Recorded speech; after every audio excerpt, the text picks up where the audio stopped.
first, followed by questions on the phone. So go ahead, Theo, get us started. Was there anything on film that looked better or worse than it did on the field from Saturday? Well, I don't know. I think that offensively, I thought that we did a pretty good job as far as consistently making plays. I thought O-line wise, we had a bad series, and we could have blocked better at the second level. I think that we blocked relatively well at receiver. Thought we could have been a little more precise on routes at times. Defensive line, I thought as the game went on, we more and more started to affect the quarterback. I thought that the secondary and linebackers, once they adjusted to the tempo and stuff, they got better and better as the game went on. And I did think we adjusted well. I thought we should have come out perhaps, or we hoped to come out a little sharper, but we did adjust well and fairly quickly, and we got a lot of on both sides of the ball, got a lot of guys in the game, so that was good.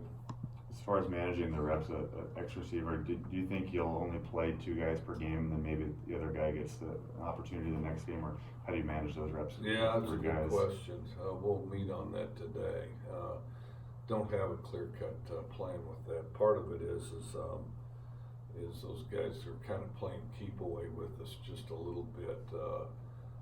One guy looks like he's the best player, then the other guy beats him out, then the other guy beats him out, and so it goes. And then, Roderick Fisher got really hot late in camp, so they've been moving targets.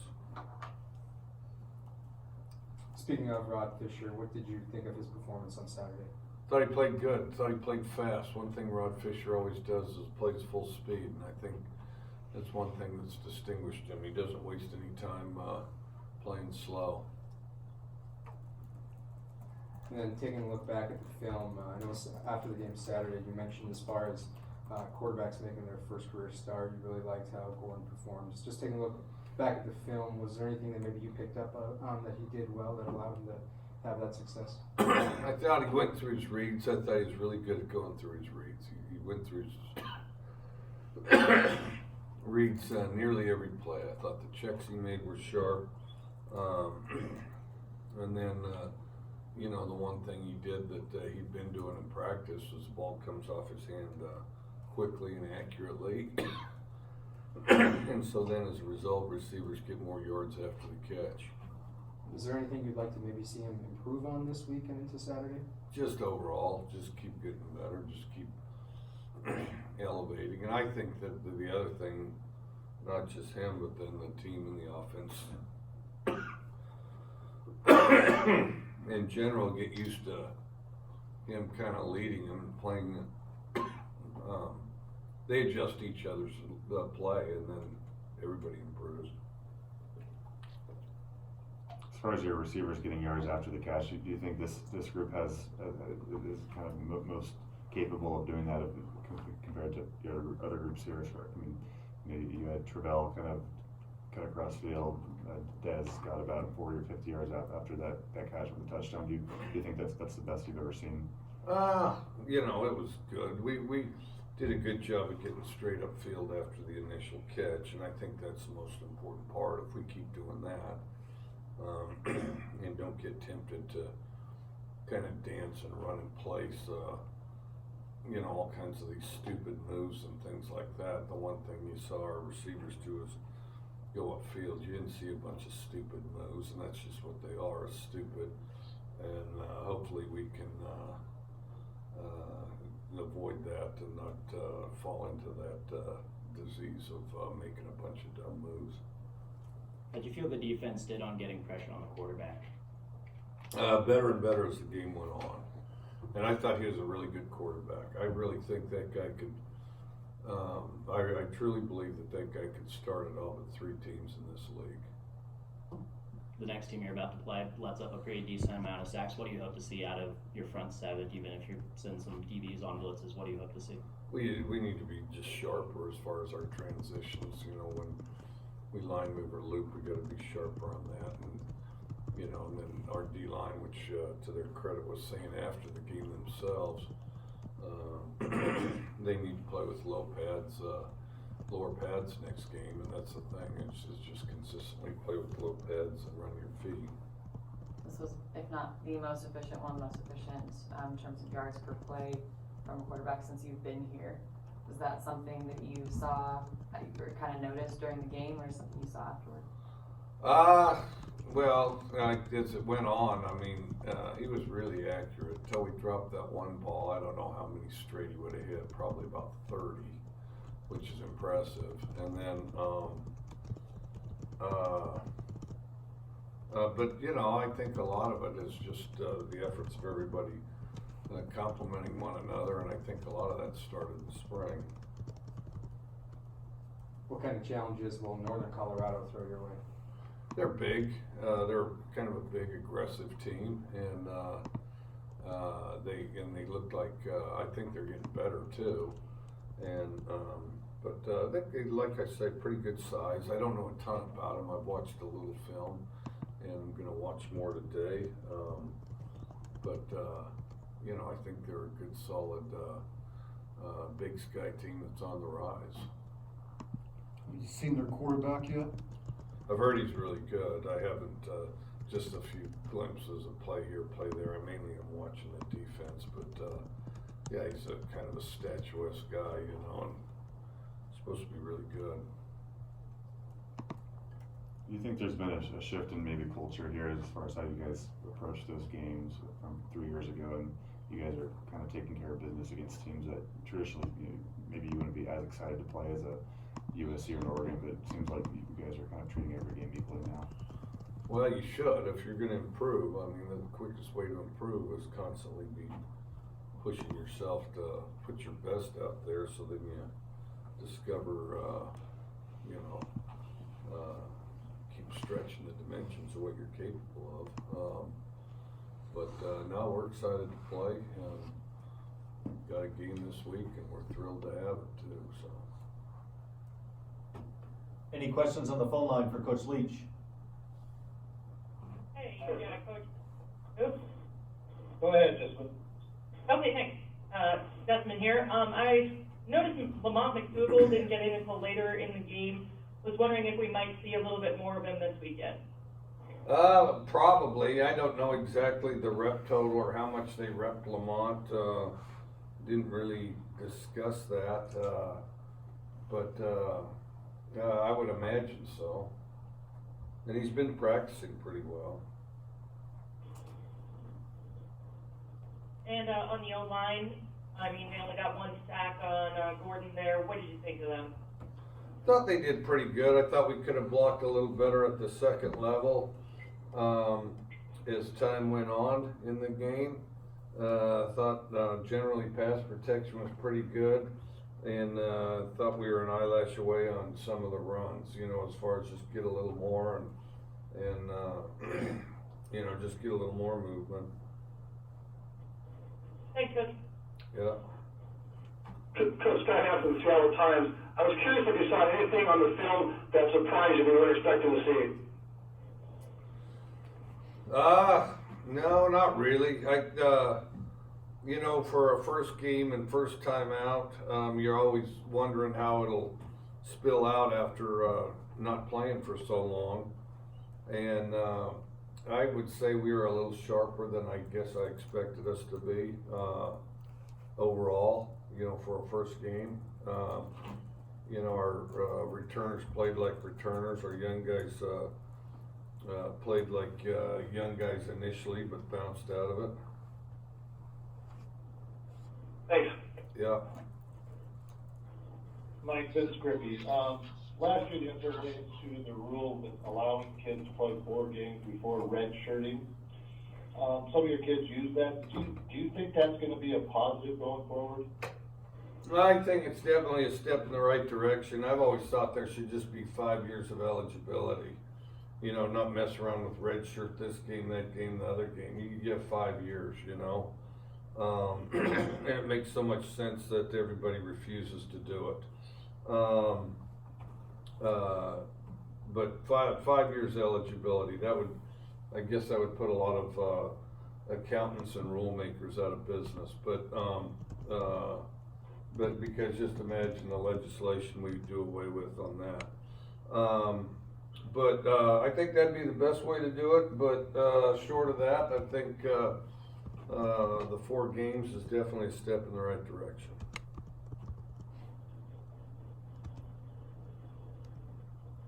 Any other questions on the phone line for Coach? Okay, back in the room. Mike, there was a stretch in this program where season openers were a bit of a hurdle, and it was always kind of a vague thing at the time. In retrospect, is there any more clarity now that that problem seems to have been solved? I don't know if anything's solved, but we're a better team. I mean, we've got better players. And then the other thing is, as far as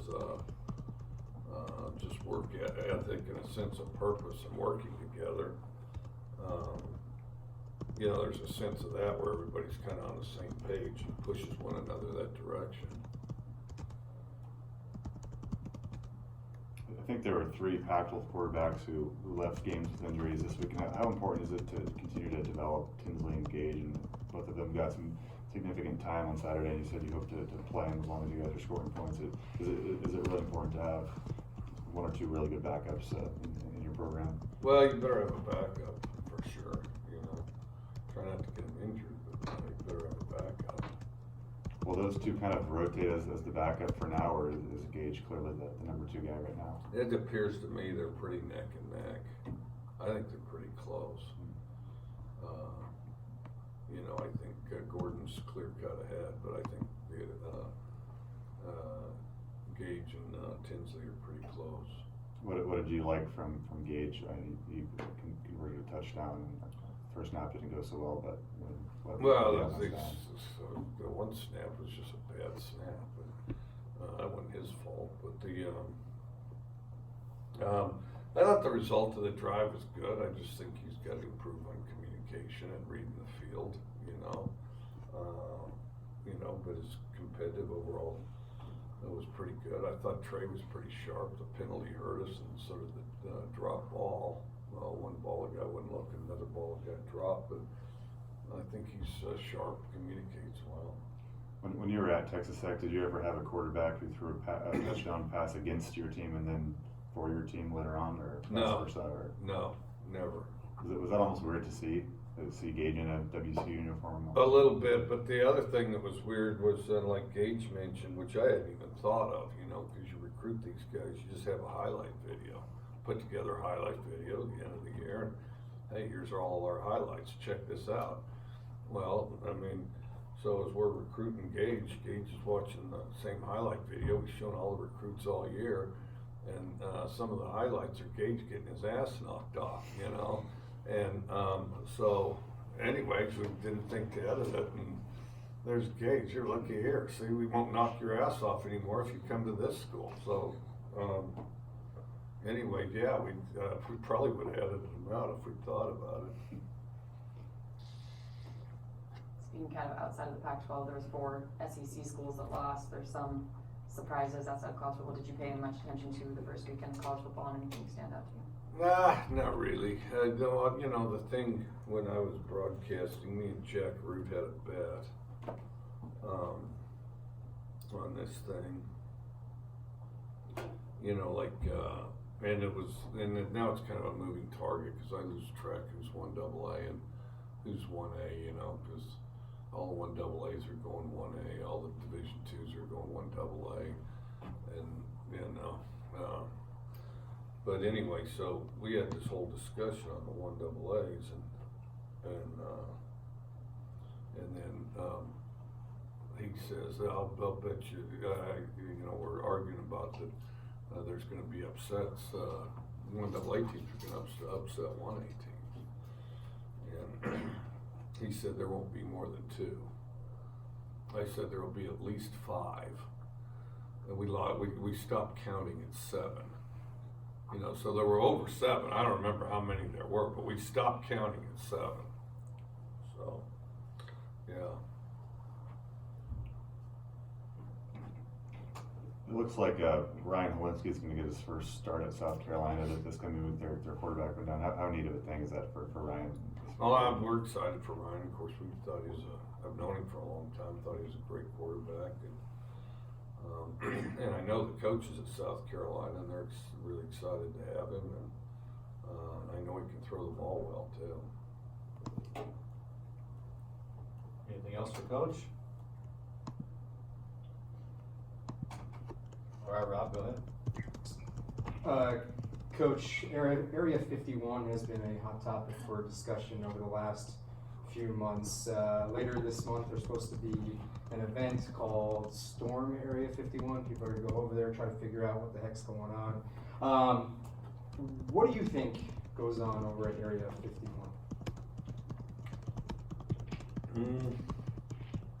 What I think goes on is I think that they test things there. I think, stuff that the military and the government's developing, I would imagine they test it there. Work with the prototypes and things like that there.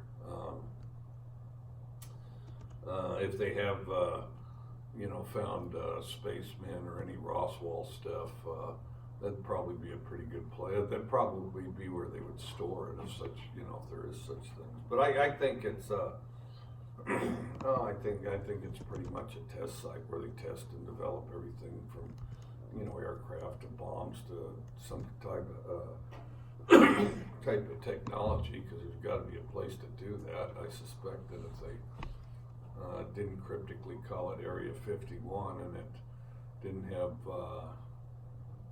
just the eager, cold, no one allowed quality that it has, it probably wouldn't be quite as exciting as it is. And of course, you throw aliens on top of that, and the curiosity goes wild. So, but that's what I think it is. I think it's predominantly a test site. Would you ever storm Area 51? No, I don't think that'd be a good idea, because then they just might test out the stuff they're testing on you to ensure that you don't get in there. Our government lately has shown some resistance to enforcing laws around this country to the detriment of its citizens. I suspect those wouldn't be laws that they chose not to enforce. Do you think there's proof of alien life there? I don't know. I think if there is proof of it, if there is proof of it, that would be a pretty good starting place to look, I would think. What do you think about just the idea of getting so many people together to storm, kind of like a little bit like a team? Like if you can do it, get so many people to storm them. Well, they ought to have Burning Man or something instead, just an extra Burning Man or a concert or something, because sitting there trying to go through barbed wire fence while there's a bunch of aircraft over the top of you or whatever. I mean, I don't think that'd be quite as much fun as some of the alternatives that you could have. But I mean, what are we to assume? 10,000 people are going to go start digging through warehouses? And there, I do think there is an end of days quality if we allow that type of thing to happen anyway. So, Would you ever go to Burning Man? to where? Burning Man? Yes, I would. I'd like to go. It's during the season. What's intriguing about it to you? Well, part of it is because initially I thought that I wouldn't, but I know people that have gone, and they all say it's fantastic. And then the other thing, it's difficult for them to describe it, but they all say it's great. And they kind of, they're kind of folks that come from kind of different places, like incredibly wild to, like an attorney, a guy I went to law school with, and they all say it's just a cool spectacle to see, yeah, but it's during the season. Anything else for Coach? All right, thanks, Coach. All right, thanks.